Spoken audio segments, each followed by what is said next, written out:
Hello and welcome to the Beauty Know-It-All. Anybody who subscribes or follows any of my channels will know I am a complete mineral makeup addict. I truly believe it suits all skin types. But today I thought I'd bust a few mineral makeup myths. And who better to ask than SJ, international makeup artist for BareMinerals. This is me after this mineral makeup magician has worked her magic. But we're gonna go back to the beginning, me with no makeup on. Myth 1. Should concealer be used under or over your mineral makeup? Do you know what? This is actually a personal preference thing. You know, you can try your concealer before and then put your foundation on. You won't need so much foundation. Or you can put your foundation on first and then pop a little bit of concealer over the top. It's really what works for you, so try both and see what you prefer. So let's start with a golden-based concealer. Okay. And we'll pop a little bit around the nose and on any areas of redness. This can actually also be used around the eye area, but as you say, sometimes it's nice to use something a little bit lighter around the eye. So I'm just going to take a little bit of this yellow tone concealer, pop it on the back of my hand.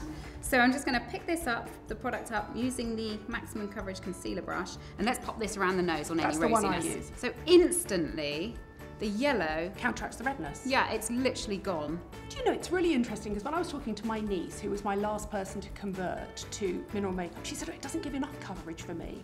And I said, well, that's funny because some people say it gives too much coverage. And you know, more often than not, people say to me, you've got such beautiful skin. And I go, I don't have beautiful skin, I have great makeup. But I think the whole point of mineral makeup is you can build it up. And you can build it up and give a really heavy coverage. Definitely. I mean, the great thing about mineral makeup, you're totally in control of a sheer, a medium, or a full coverage. Myth 2, mineral makeup is not for every skin type. You know I'm a fan, I've used mineral makeup for 10 years, ever since it's been in the UK.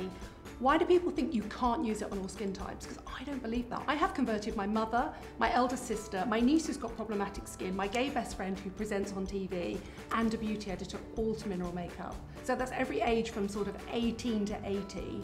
What do you think? Perhaps they're not using it properly. Maybe they could be using too much. Maybe it's the skincare routine underneath.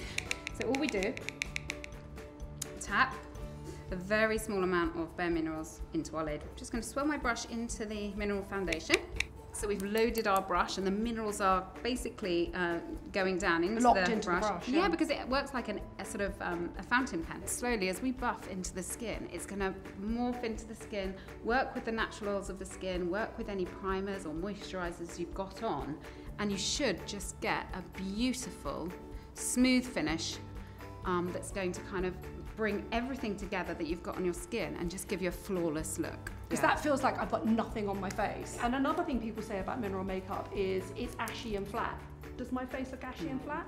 It doesn't at all. Dewy, gorgeous, it youthful, looks like your skin, plumped. just perfect. Yeah, your skin on a really good day. On a really good day. Myth 3, contouring is just for young faces. I'm determined to prove it's for older faces like me too. And I'm just going to do some little dots with this. So not too much, I'm just going to dots around the eyes. Do you want to have a look in the mirror? I bet I look gorgeous. She does. Then I'm going to use the same brush that we used for the concealer around the nose area and just gently blend into the skin. This is buildable makeup, so start off with a little bit and then if you need more, you know, just pop it on top. And then you can take it right up onto the highs of the cheekbones, above the lip area to really highlight the lip and make the lip appear fuller. Pop it onto the chin. So we'll do that as well. This is kind of like, we call it stroke of light, but a lot of people call it stroke of genius because it just kind of, it's one of those little things. Don't make me smile, otherwise my face will disappear into crinkles. You better get the makeup on. Stop it. When you get older, you worry about anything that is not matte. So you worry about anything that's got shimmer or sparkle in. But actually, using something like this to draw light to the face rather than shimmer, what you do is use light reflective particles rather than sparkle. And I just think it's much more youthful. It is. So we're just highlighting the center panels of the face, and then when we come to our contouring, we'll kind of contour the outside edges of the face, and that way we get that beautiful contrast. I'm just going to pop what's left on my brush over your eyelids just to smooth the appearance of the lids. Just to make sure we've got rid of any rosiness or anything in the eyelids. A lot of women do get redness and sort of red veins and things in the lids, so it's really good to put either something like your brightener or your concealer over the lids to begin with, and that's just going to be an amazing base ready to then go and apply your eyeshadows, liner, or even if you just want to wear mascara and just have that natural look. This is just a lovely light, soft, sandy colour, California bronze shade, and I'm just using a light fluffy brush. So I'm just going to tap into my bronze, forehead, down under the cheek and under the jaw. So if you imagine... It's like 2 E's, isn't it? Yeah, 2 E's or 3. But because this is such a light colour, it's not going to look too heavy, too harsh. You're not going to look too highly contoured, but it is just going to add a pop of colour. You can take what's left on your brush down onto the neck and décolleté. Okay, so slightly darker bronzer, and we're just going to come up under the jaw. So pop your chin up for me, and this is what I literally do on myself at home. It's just backwards and forwards. But remember, we don't want a line around the jaw. This is very relaxing.